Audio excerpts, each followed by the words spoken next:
There's something you already know you want to change in your life. And still, everything keeps going exactly the same. Maybe it's time for a shift at work, to finally have that conversation about a raise. Or maybe it's not work at all. Maybe it's your personal relationships. Either way, something is holding you back and you feel like you're not moving forward. Sometimes it's a person who makes you feel small, and sometimes it's an inner battle. The result is the same. You avoid moving ahead. You don't get to the place you want to be. And more than that, the place you deserve to reach. You look at the challenge in front of you and you just decide it's better not to face it. It can leave you feeling frustrated and insecure. And I want you to know this happens to all of us. It doesn't matter how old we are, where we live, or what we do for a living. We all have that one thing that feels bigger than us and pulls us down.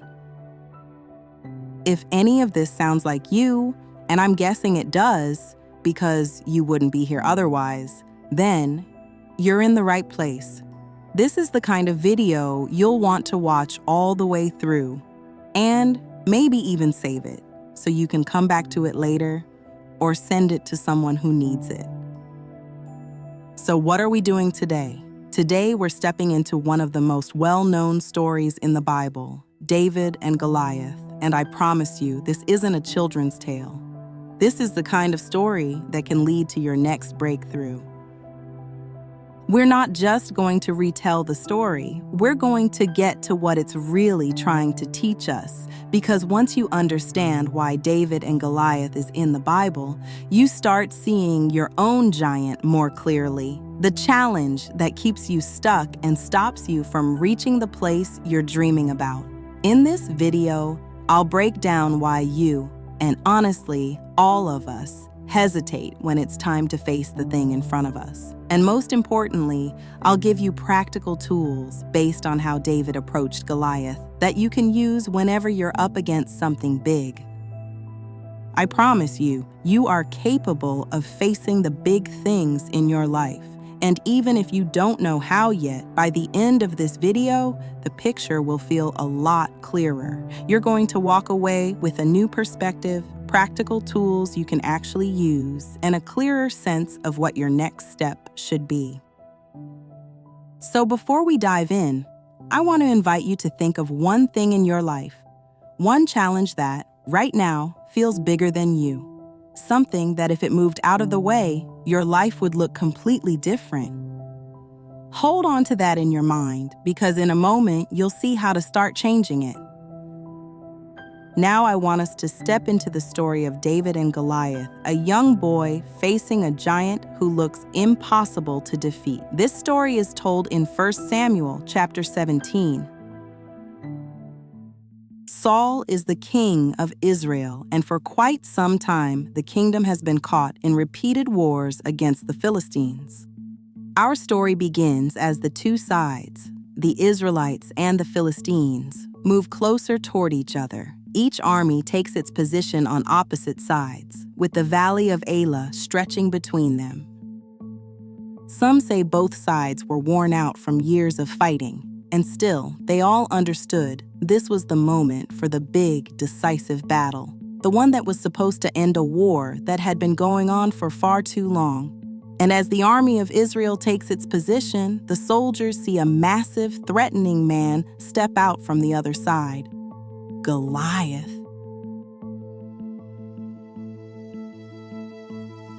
You couldn't miss him. He's described as being 6 cubits and a span tall. He's wearing a bronze helmet, his body is covered in heavy scale armor, and even his legs are protected. Across his shoulders, he carries a bronze javelin, and in his hand he holds an iron spear, described as weighing 600 shekels of iron. I don't know exactly what that would be today, but I'm guessing it was really heavy. So now it's clear, Goliath is the biggest threat you can imagine. He steps into the valley and shouts, telling the Israelites to send out one man to fight him and settle the whole thing right there. No full-scale war, just one champion. If that man wins, the Philistines will be enslaved to Israel. But if Goliath wins, Israel will be enslaved to the Philistines. Now let's pause for a second and notice something. One fight, no massive war. Maybe that's something you can relate to, because I know I can. Sometimes there's just one thing looming over us, and it feels like if we could just move it out of the way, everything would be so much better. You know, a kind of Goliath. So keep that in mind, and let's keep going. At this point, the story takes us to David's home, the son of Jesse from Bethlehem. Jesse has 8 sons, and 3 of them are serving in Saul's army, waiting for the next battle. David is the youngest. He's out shepherding the sheep, and his father asks him to leave the flock for a moment and bring food to his brothers. So David does. When David arrives at the camp where his brothers are, he sees Goliath, who for 40 days has been coming down into the valley, loudly repeating the same challenge, that someone should come out and fight him. David looks around and realizes the Israelites are terrified. He's curious. He asks what will happen to the man who defeats Goliath. And he understands that whoever wins won't just save himself. He'll save the entire nation. David decides he can fight Goliath, but he's young, and even his own brother laughs at him, at his size, at the fact that he's just a shepherd. Instead of taking David seriously, he mocks him and tells him to go back home. But David doesn't back down. He goes to King Saul and asks to fight Goliath. Saul tells him, "You're just a boy. You don't have battle experience." And on the other side is Goliath, a trained and terrifying warrior. And here, David doesn't try to impress him with fancy words. He tells him his truth. He explains how, as a shepherd, he faced a lion and a bear. And every time one of them tried to take a lamb, he didn't run and he didn't quit. He chased them down and brought the lamb back. David explains that he's already faced real danger before, and he truly believes he can do it again.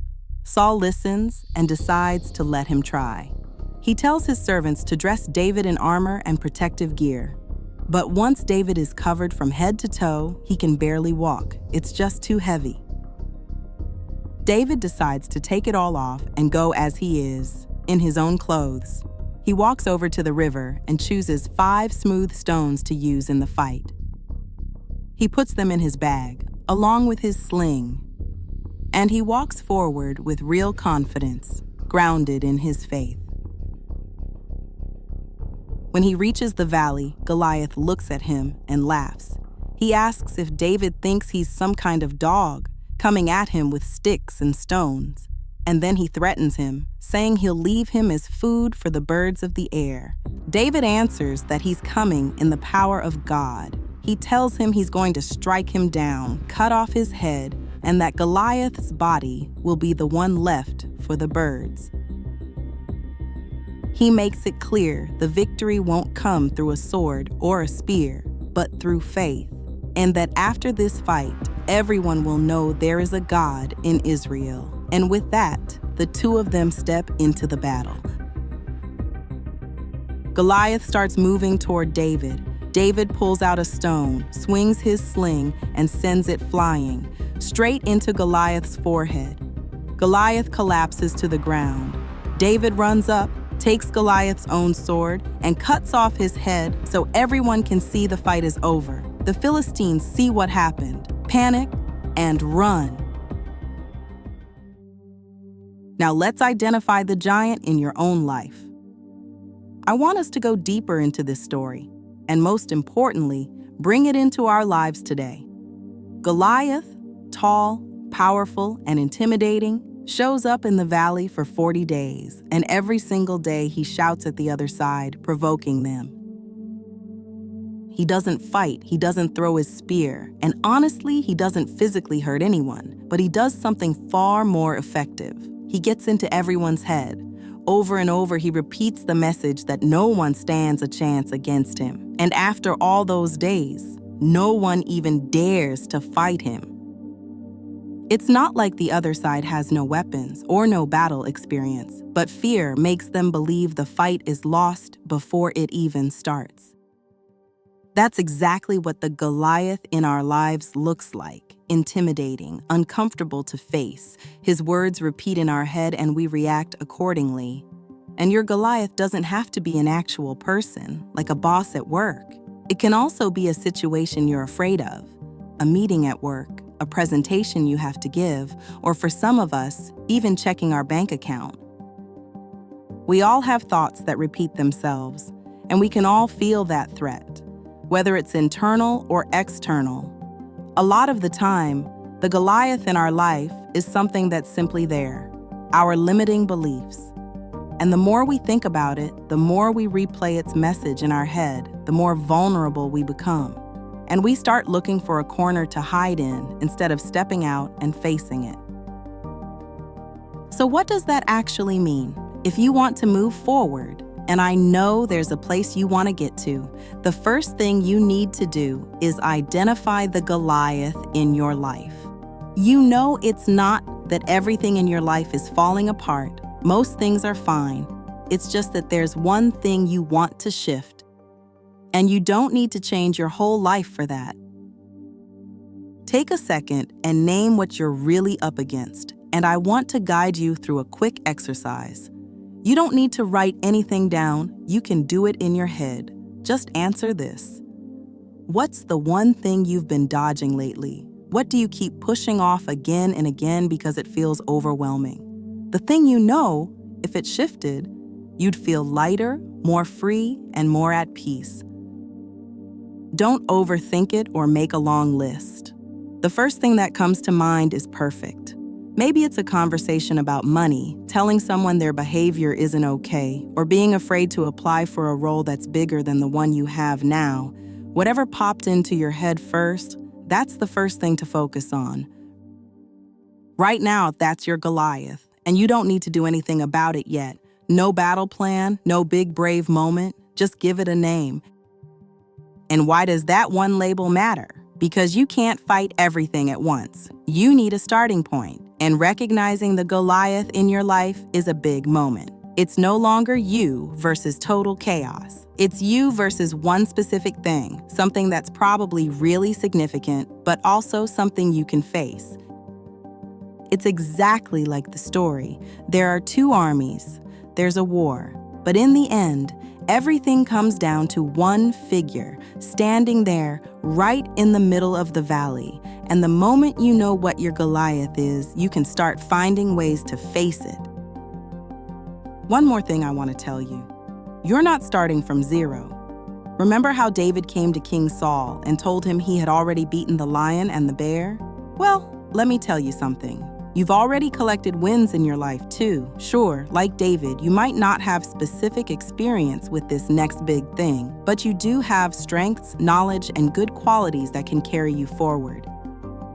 Self-doubt can come from the environment around you. If you've heard again and again that you don't have enough experience or that other people are more suited for the role you're dreaming about, it makes sense that your confidence took a hit.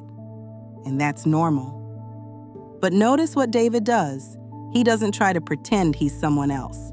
He doesn't make up stories. He tells his story. A lion and a bear came and grabbed a lamb, and he didn't run. He chased them down and brought it back. Why does he tell him that? Because he wants the king to understand. He's been in a fight before, on his own, protecting what mattered to him, and he didn't fall apart. And the truth is, he's saying it to Saul. But he's also saying it to himself. He doesn't need to reinvent himself. He just needs to remember what he's already done. And that's what I want you to take from this. You're not walking into your next challenge, your own Goliath, from scratch. You already have a history of brave moments, real moments. And no, nobody handed you a medal for them, but they still count. And now I want you to think about the lions and bears in your own life. For David, they were real predators. For you, they're the times you were tested and you still kept going, the time you kept functioning even when you were falling apart inside, the transition you made and handled, the decision you made and stood by, the crisis you got through, the relationship that changed, and you found your way through it. Maybe it was something physical, emotional, or family related that you had no idea how you'd get through. And somehow, you did. It probably wasn't something that got attention, and chances are nobody told you you were a hero. But those moments built your courage muscle. And just because it happened behind the scenes, your mind might try to tell you it doesn't really count, but it does. A lot. Our mind loves to zoom in on what we lack. Not enough experience, not the right degree, feeling like we didn't accomplish enough in life. And the truth is, it never ends. The only one who can stop that cycle is you.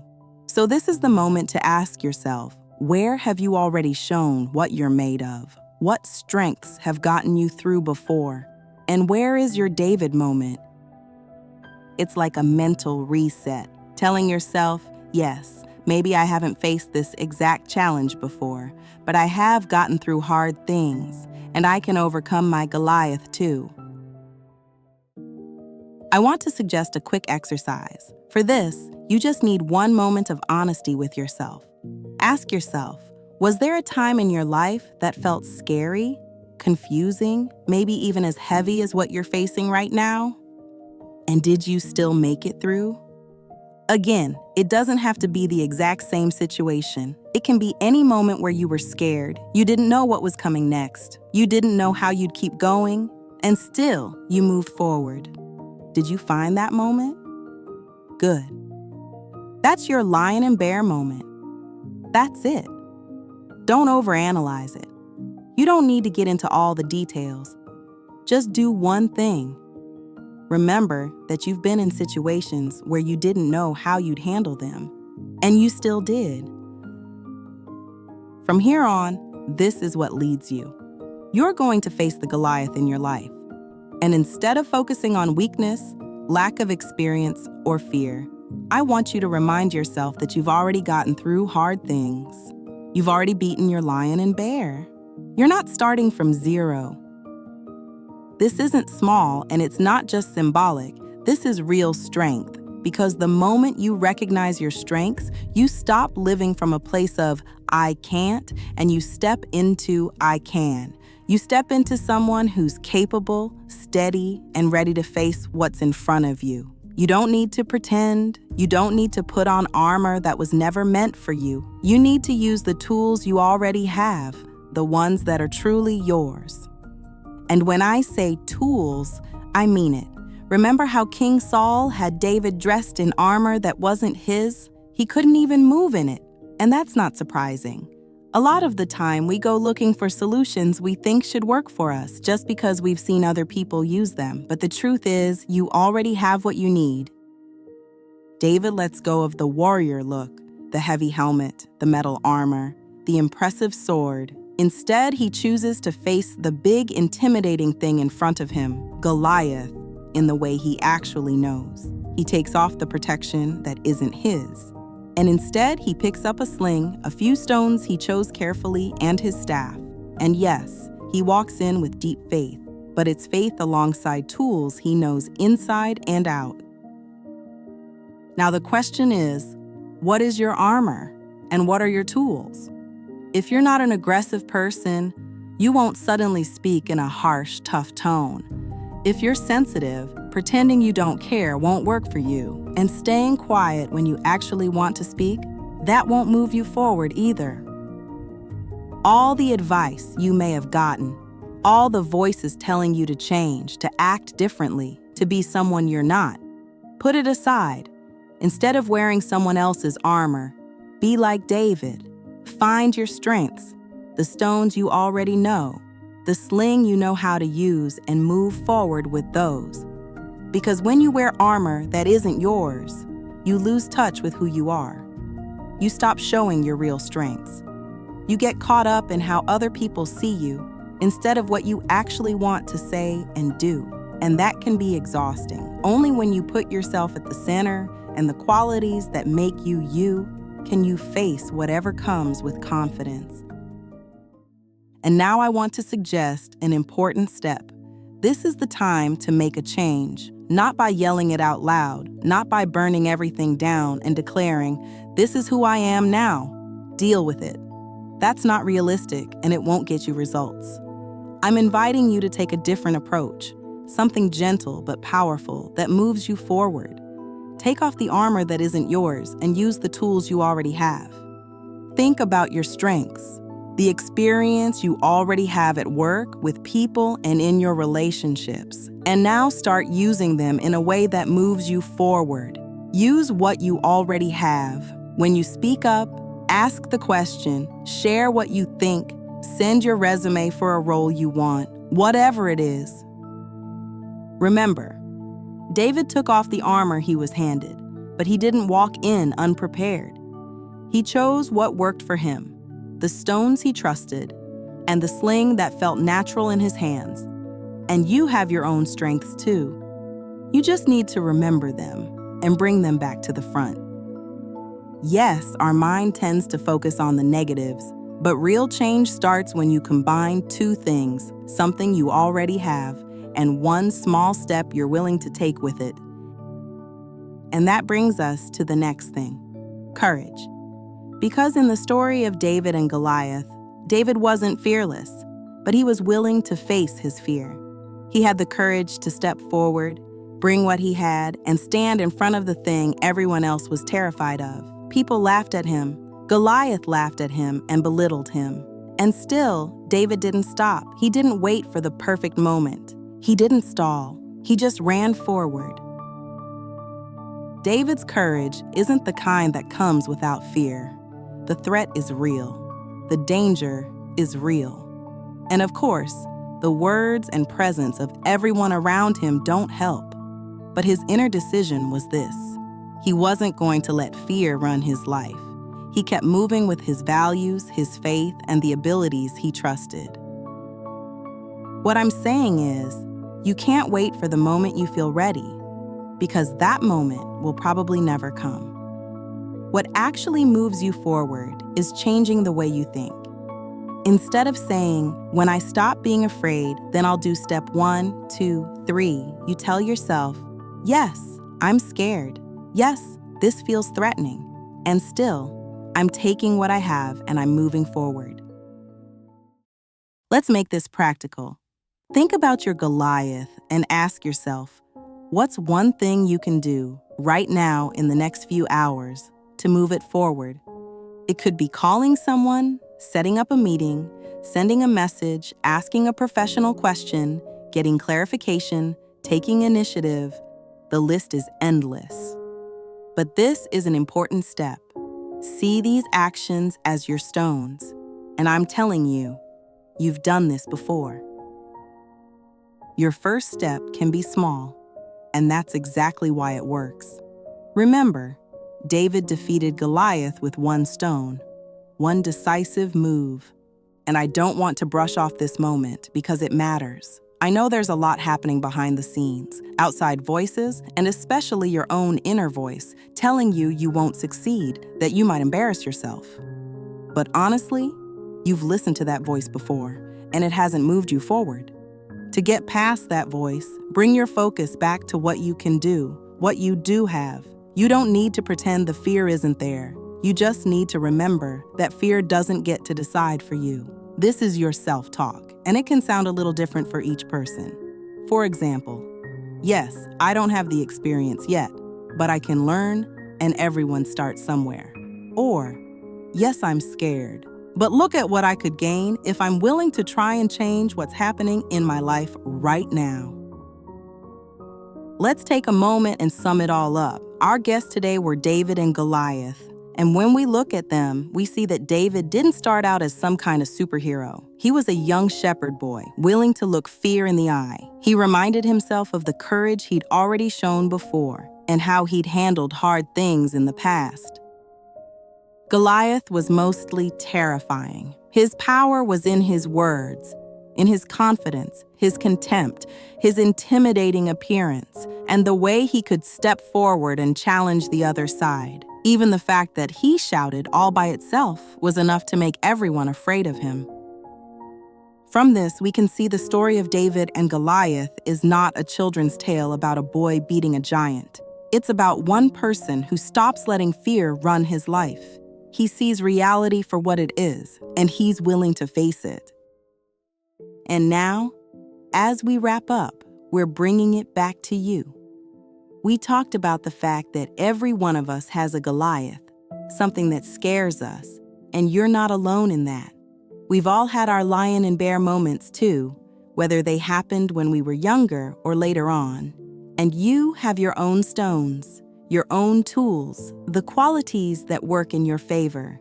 I'm sure you can already name them. I hope that naming it, the situation, the fear, your tools, and your courage helps you finally move toward the place you've been wanting to reach. And now, I'm inviting you to take it on. Take a moment and think about what you want to face, which Goliath, and don't minimize it.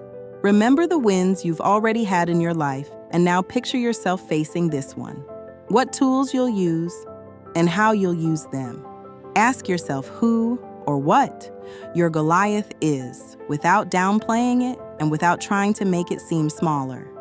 Really picture how you're going to face it and what tools you'll use. And to make this story actually useful in your life, give yourself a realistic timeline, say 24 hours to take a step forward. It doesn't have to be something big. Even a small step can give you a huge boost of strength. And if you want to really make it stick, you can always come back to this story. Hear it again, notice new angles, and take what you need. And of course, you can share with us in the comments what your Goliath is, how you plan to face it, and when. Because the moment you say it out loud, the giant starts to lose some of its power, and you gain more courage. Thanks for watching, and I'll see you in the next one.